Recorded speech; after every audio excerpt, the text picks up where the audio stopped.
Welcome to O-Talkin' with Dave. Coming to you from his palatial fortress in Sin City, put your hands together for the pastor of positivity whose glass is always at least half full. Here's Dave. Hey, how we doing out there? I hope you're top shelf like me. Oh, loving it, living it. Let's go. Okay, so there's some little bit of a chatter, and I can identify with it. I really can. And it's around people saying that they don't feel like they're being taken seriously. There's a lot to unpack there. You know, whether at home, work, or play, of course, but also in particular situations, on particular topics. That's a strange and unfortunate thing that I think can happen in life just about any time, young or old. Sometimes you're taken too seriously. Sometimes you mean something flippant and boom, somebody However, this is time and place when you really have something to say, something valuable, but nobody's listening. You ever been there? Yeah. Do you have any friends? And we go through this. A lot of people pop in my mind. You can't interrupt me right now. I can say anything I want. So, but you don't have to take me seriously. And we're going to get into that. You know, when people just aren't listening or aren't taking you seriously, it's not because it's a bad idea or because maybe the person is unintelligent. No, not at all. Sometimes it's along the way you get labeled, maybe across the border in certain situations, they're just not a serious person. They're not credible on the topic, whatever that is. But whenever that label sticks, it's hard to shake. I am living proof in some circles of how that is hard to shake. And so, you know, this is a little personal to me as well, because I tell stories. I laugh a lot. I talk about laughing. I laugh when I think about laughing. I just love humor. And I like the room to feel light and alive and open and engaged. But there are moments when that same energy causes people to think, yeah, he's the funny guy. He's not a serious guy. Oh, meanwhile, I'm thinking, actually, I've been paying attention the whole time. I know what's going on. I have some input. You may not know me. I got something to say. But in just my personal side of things, sometimes you can't hear the message through the laughter. And you know whose fault that is? This guy. I get it. You know, I struggle with it some. I had rather be, I don't know, light and airy with a message that will eventually resonate than being cold and harsh and serious and taken too seriously to the point of someone considering me arrogant or an expert or something like that. That's not it at all. However, it's not a rare occasion when the message gets lost in maybe my presentation. I've had people go as far to say, I kid so much, they question my sincerity. Now I'm taking a little offense to that, and that bothers me. However, it's my fault. I have to set the standard. I have to set the scene. But there's been a lot of research just in schools of business, but that shows up to 40% of people in meetings contribute far less than what they are capable of. Not because they don't have ideas, but because the group environment discourages them from speaking or taking them seriously. That is a loss, people. And it's twofold. It's their fault for not speaking up, but it's other variables that make them not comfortable speaking up. It's still a loss. It's a loss for them. It's a loss for the room. It's a loss for the outcome. Because when a voice gets dismissed or not included, good ideas get dismissed with it. One way that I frame this, and those who've worked with me, especially in building out the West Coast for different sales teams, I encouraged input. I was that guy. And I was told, I remember so many times it would be I feel like somebody's going to say it. And when they would say it, okay, all right, they covered it. Well, it didn't come from you. And you might have said it a little differently. You might have brought a nuance. And I was told over and over, you'll find your voice. And I did. I did. However, one thing that I've said when I was on the West Coast, speak up. Speak up. Your input might be the one part of that formula that's going to give us the right answer. And without that, we may still succeed, but it won't be as right as it could. And you speaking up and being confirmed as valuable, it's going to give you more confidence. It's going to make the group better. And see, that outcome will be better. It may not be the best idea. It may be a good idea. It may not be original. Let's talk, because you'll be more comfortable doing that. And so many times you get that label and it's hard to get away, but there's other reasons why people aren't taken seriously. I've jotted down a few of them, but they're patterns and they show up just about everywhere. And remember, it's homework and play. So I'll go through each one of these. The first one is you don't take them seriously because they joke around too much. You know, humor is so powerful, but some people assume humor means it's a lack of depth, a lack of serious thought on a topic. This is the one that's gotten me. You know, when I do on my exit surveys, I always ask, how was the humor? And it's always just right, Goldilocks, just right, or too much, or not enough. I don't usually get the not enoughs. I do get some too muches because it's distracting. That's where the books came from. Someone said, hey, I was, taking notes and we started having a good time and laughing and I quit. Do you have any of this stuff written down? So eventually it was in a good spot, but who is that person? I think of Chandler on Friends. He was the funny guy. And sometimes he wasn't taken seriously. So think, does this one touch you, or do you know someone that may be a friend of yours, but it's not taken seriously, but you know the other side of that? An intelligent person with a sense of humor is fantastic as long as they are allowed to show their intelligence. So they joke around too much. There's a label. Also, maybe they're just shy. Maybe they're just an introvert. This is very common. I think this goes back to the Harvard surveys. About 40% participate less than they could. Quiet people, they're mistaken for people who have nothing to say. As a former shy person, that's not true. They don't feel comfortable saying it. And why is that? Is it them or is it the environment? It's something to think about. But sometimes they're just introverts. Yeah, I get it. Then sometimes they defer to the stronger personalities. It will be covered. I'll step back and let the people who are comfortable with this go for it. And then what happens with that is you're just assumed to be a background player. Now, in corporate America, you have those people who they love hearing themselves talk, or they're looking for that sound bite that came out of the meeting. Please. I take them less seriously than the person with the good ideas that doesn't speak up. The thing is, we have to work through that and get to the point to where you do. But some of those introverts, they'll just defer to the stronger personalities. One way that I see this as a problem is I've got some dear friends that would come to the garage. Oh, and I know they're funny, but in a bigger group, they're a little shyer. But part of it is they're easily interrupted. They may talk a little softer. They may talk a little slower. So they just defer to the loudmouths, or we'll just call it stronger personalities. That's why I put that in there. But that might be part of it too. Yeah. And then another one would be they're conditioned early not to speak up. Maybe it's in the family dynamic. Strong siblings or parents, or maybe it's in school. They tried one time, or they're scared to try because maybe they saw someone else debunked when they spoke up. And then there's a lot of environments that reward silence. I've heard it said many times, but I had it said to me from a boss, look, we know you're stupid, but the people out there in production, they don't. So just be quiet and let them think you're competent.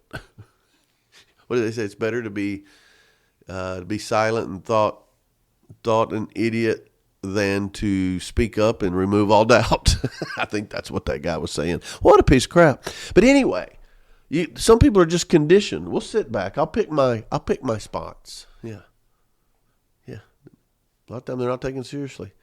The bully or overpowered, they learned it's just safer to be quiet. I'll wait to a one-on-one situation, or I'll speak to someone after. I'll tell someone else my idea and have them bring it up. Maybe it's because the bullied part would be if you come up with an idea and somebody acts like that's stupid, or you tell a joke and somebody doesn't laugh or makes fun of you. That's bullying. Yeah, try not to do that, please. I have done this, and I know people that have, and they're very misunderstood in that they ramble or struggle to get it out. Come on, land the plane. Here we go. Good ideas get lost sometimes with a messy delivery. There's so many situations where I've seen the person who maybe the total skill set is there for the person that got promoted, but the person who didn't or get a job or get an attaboy is because they weren't able to put their thoughts together in an organized manner. So that's why they're not taken seriously. Maybe it's just confidence, their voice. They don't speak up. They'll say it, but they present their idea like a question. Maybe we could do this. What do you guys think about this? And it gets treated like a suggestion because the person saying it doesn't even have confidence. They know this great place to go. Where do y'all want to go? Oh, well, we could go here, or we could go here. Yeah, or I heard this place might be good. Well, come on, man. We're going to go to the strongest-willed person with that. So they lack confidence with their voice. Also, they've been wrong publicly before.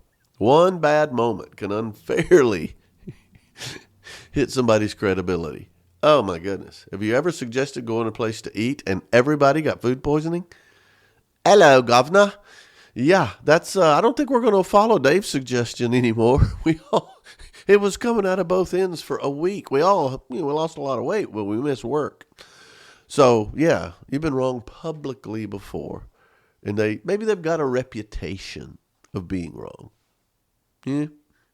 Maybe they've got a reputation of, those people that are in teams. Maybe they contribute too much or not enough, or they made things over budget and over time. I don't know. Maybe they got that reputation. They still have something to offer, but they've become that. They've been labeled that. And then I think one of the biggest things, and it's tough when you're in it, when you're the shy person or the introvert, but they don't advocate for themselves. It's hard to advocate when you're shy or you've been wrong or you have all these things going on with your head. But if you never claim it, you never get that voice, hey, others are going to fill your silence with something. I don't want to skip to the how-tos, but those are some reasons why you get, pigeonholed into not being taken seriously. But the truth is, most of these patterns that I just went down, 10 different ones, excuses for not being taken seriously, they start long before adulthood. They start as a kid or as a younger sibling, as a neighborhood situation, long before adulthood. Yeah, a lot of people they don't just suddenly become the person nobody listens to. They grow into it. They develop it over time. In childhood, the loud kids get the attention. The quiet ones, they learn to observe. They may be quiet, but that doesn't mean they don't know what's going on, or they're not smart, or they're not the smartest around. I think back. Yeah. And in school, the confident students, they answer the questions. They got their hand up. They're blurting it out. They're volunteering, where others stay quiet. And I was a quiet one in school early on. But the quiet ones are looking, and they're listening. And someday. And then early work life, I think back in some of my first jobs, you got one or two strong personalities dominate the room. Now in this, I'm not talking about a hierarchy, because you got the bosses and you got the team and then you got the new people and you got all of that. I'm talking about, I've got an O-Talk coming out about energy, Well, those strong personalities, they're going to dominate the room. And sometimes you can attach yourself to that person and maybe bump your ideas off of them. It doesn't have to be in the big room. And they can usher you into a better situation. I've seen that. I've done that. And it's very good. Did you get to the middle part of your career and people, you really settle into your role? You settle into a certain satisfaction. Some lead the conversation. Others, they sit around the table and wait, and they're bobbleheads. And it's okay. I've always said some of the best leaders I have seen have held their tongue till toward the end and then summarized. They've heard all the ideas, and theirs may be different or better or aligned, but they don't talk the whole time. They just bring it together toward the end. And then after years, just repetition, something dangerous happens. People start believing, my opinion probably doesn't matter. If you haven't sought to be heard, that's what happens over time. And that is a tragedy. Thankfully, the people that I've seen that way, a lot of times I've got to know in a different role. And maybe they didn't. Maybe they're right where they want to be. But the whole group suffers when all the input is not received. In many rooms, a person who hasn't spoken yet has got the solution. It's got the variable that plugs that in and makes the group better. I've seen it so many times. And by the group, I'm not just talking about at work. I'm talking about church. I'm talking about teams as a kid and, sports. Just fun. Getting out of trouble. Thinking their way out of trouble. Don't be quiet, man. Help me. We drove the bulldozer down to Woodward Avenue. We got to find a way out. Don't be quiet now, please. So there are, though, some personalities that shut people down. They just shut people down. And as we go through them, I'll probably embellish on that a little bit. But sometimes it isn't the quiet person's fault. Sometimes the room is the problem, the group. And here's 5 personalities that shut people down so that they can't be heard and taken seriously. And this guy or gal, the interrupter, they cut people off mid-idea. It didn't happen. It was not long ago where I got interrupted while doing a presentation. And, I present all the time. And it was like, I don't know, a quarter of the way in. And I said, okay, if you'll let me finish, you're going to see what this means. And, sometimes I take a while to develop it. I'm from the South. I talk a little slow. I add a little syllable every here and there. I can turn chair into chair or there into there. I have to think about it now. But then these people, they kept interrupting me. And so I thought, okay. And I let them interrupt. I let them go with it. Go for it. Knock yourself out. And then later, when they presented, the second half of my presentation solved a lot of their problems. And I waited. And then a couple of weeks later, it was revealed that if they had just waited. But no, they're interrupters. And you see this, and they cut people off. And I'm going to get through this list, and I'll talk to it a little more. But these are some of the most annoying interrupters. And then you got your bulldozers. They just want to talk louder. Talk louder and longer. They're filibustering. What the heck? But they just bulldoze the conversation. Let's just go. Let's take that. Let's put that in the parking lot because I want to talk about this. And they're louder so they get more attention and they probably get their way. All of these are forms of bullies, by the way. Then you've got your eye roller. Think of them. You know who they are. Are you an eye roller? Well, stop it. But the people in the room, I just rolled my eyes. They dismiss the idea with their body language. They don't even bulldoze or interrupt. It's just like, It's usually associated with or they raise their eyebrows and then they'll roll their eyes. That's a double whammy. Lord have mercy. But they're there. You know who they are. And then you've got to love the credit taker. They ignore the idea until they repeat it themselves. Now, there are people, good people, who you have to plant the seed. They won't give you any time, and then all of a sudden it's their idea. I've used that many times. I don't care, just so we get to do it. But that credit taker, it was ridiculous 30 minutes ago. Now it's toward the end of the meeting, and all of a sudden they have an epiphany. Please. And then this one, I don't know. It's a philosophy that has sank more companies, more churches, more groups. The "we've always done it this way" person kills innovation. Innovation can't even get a breath. And you know what silent people bring to a conversation? Usually innovation. And so these personalities, they don't just shut down individuals, they shut down progress, wherever it is. I mean, if you're an interrupter or a bulldozer or an eye roller or a credit taker or a "we've always done it this way" person, you're in the way and you're squelching good ideas. But the main thing is you're telling a whole host of people, I'm the serious one here. I don't need to hear what you got to say. And everyone suffers. Yeah. So what this does long term, though, there's some tragedies of this. This people that put them in that not serious box just to label them. We dismiss someone's voice. We've lost more than politeness. We've lost a ton of potential. And I said it before. I want to hit it again right now. You may be one of these people that aren't taken seriously. You may be one of these personalities that squelches these people's voice.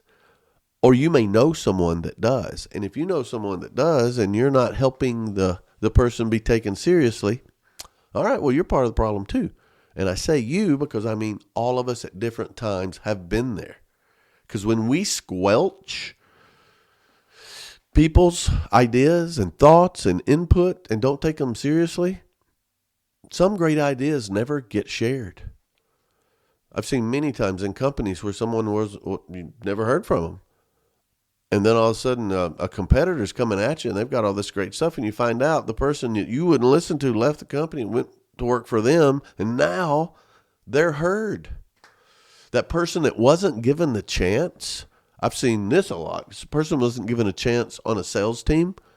They were stuck in the office or stuck doing something else, and they wanted a chance. Man, I built the West Coast with people like that, just giving them a chance. And when they had the chance, boom, they weren't listened to at the other place. So sometimes great ideas just don't get shared.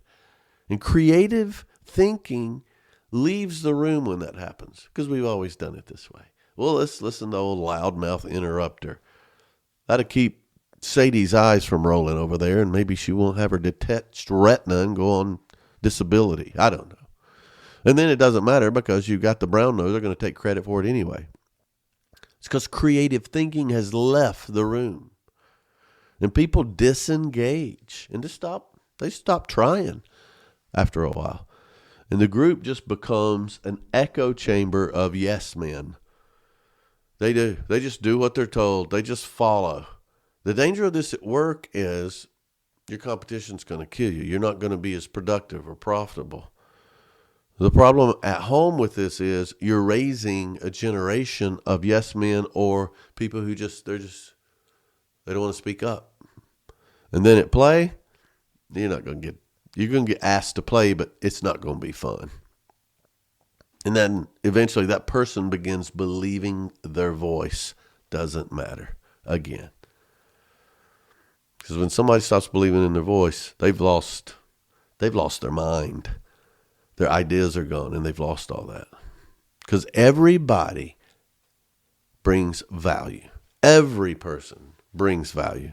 Every group benefits when all the voices are heard. Think about it. The storyteller can bring perspective.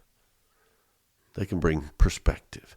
A story can make you think of things outside of the story that brings your perspective in, an insight. The quiet observer They see patterns. They do. They see patterns in people. They see patterns in ideas. They may have all kinds of talent that no one knows about, but they see patterns. The skeptic will protect against bad decisions. And what that means is when everybody gets Pollyanna with conference room euphoria, we need that skeptic to challenge it. Oh, I've had so many. I've been that person before, but I've had so many because someone needs to calm me down. In relationships, if you've got a couple that are married and neither is ever a skeptic, they're going to do some ridiculous stuff. They'll probably have a lot of fun. But you got to have that skeptic to protect against unchecked bad decisions. And then you got the optimist. It's going to fuel momentum. He's going to grab that. I remember some great leaders in my life that they would hear part of what you said and grab that. And it's almost like grabbing your hand and running with you. Let's go. I love that. And then the skeptic's there too to keep you grounded. And then that practical thinker will bring it in and decide, okay, here's how we can execute this. Here's the logical next step. It sounds like I'm talking about work. I'm talking about all of it. Homework and play. Because great teams aren't made of people who just follow and have identical voices. You need balance. You need every angle looking at it. And that's where speaking up matters. That's where listening helps. You've got problems in your personal life. Somebody's probably been through this. It might be somebody that doesn't speak up a lot. They may have the words that you need for comfort, for resolution, whatever it is. So if you can't think of someone around that, okay, I don't feel like they're being heard. Well, you can do something about it. But a lot of times people are oblivious to it, especially if you're one of the bullies I talked about earlier. So there's some signs that someone's not being heard. So watch the room. Watch the room and you'll see it. Someone starts speaking but stops mid-sentence. Whether they're interrupted or they saw an eye roll or something's going on, but they stop mid-sentence. They don't finish their thought. Or a person, they may repeat their idea because it was ignored the first time. If you hear, like I said, or, that's what I was saying, and they start to say it again, okay, they were ignored the first time, so they repeat it again. Here's a word. It's really two words, unless you misspell it. You could put a hyphen in there, I guess.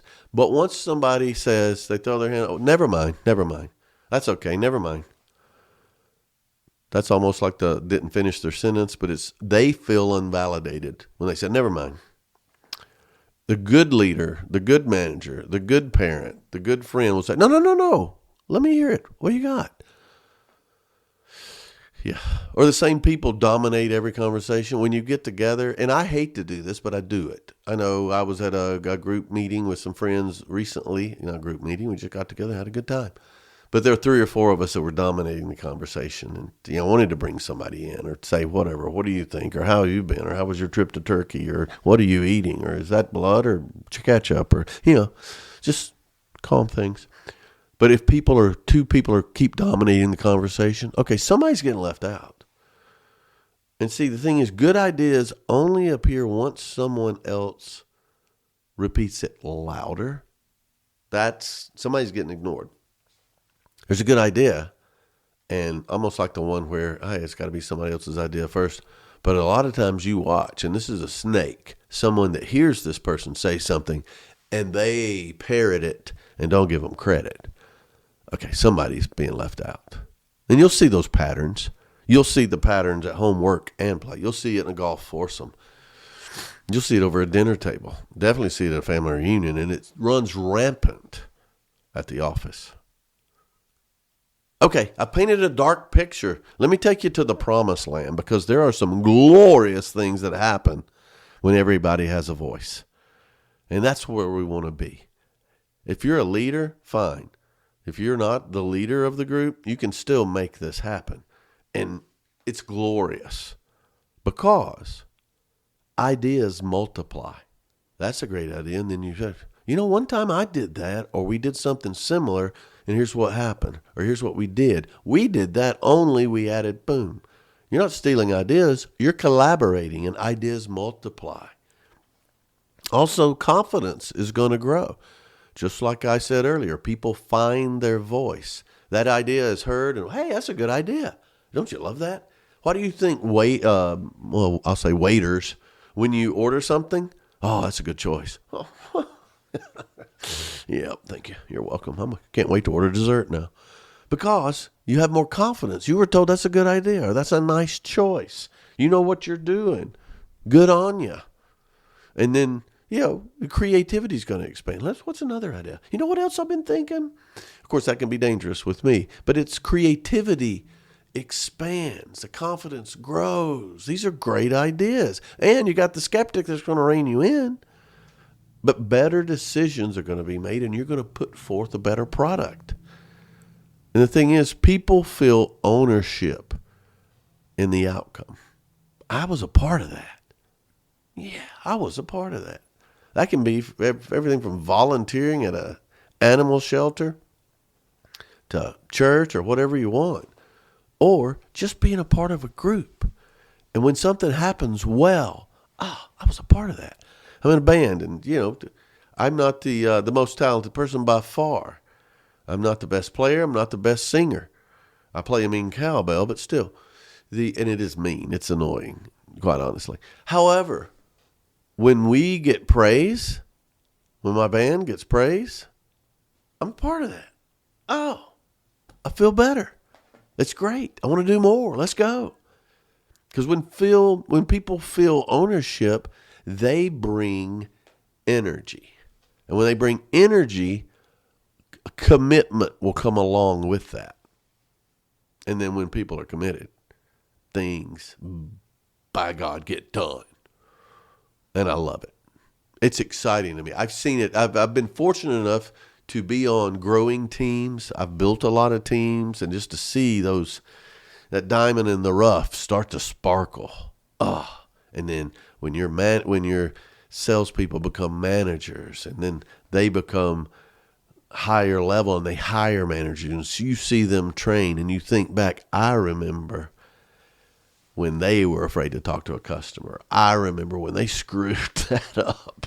But they kept going because they were heard. And you need in your life, for yourself, to pick people you can be an advocate for. Homework and play.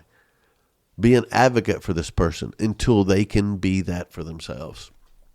So if you're someone who either hasn't been taken seriously or your day hasn't come yet, don't be silent. Don't be quiet. Your voice may be quieter, but your style may be different. This is how you approach it. I had somebody in a meeting one time, and she wasn't a talker, but she made a handout of her idea. And the words and the graphics on the page were like, whoa, where did you get this done? I did it. You did this? And the more we asked her about this fantastic idea and presentation, the more confidence she got. The next thing you know, she's at the front of the table.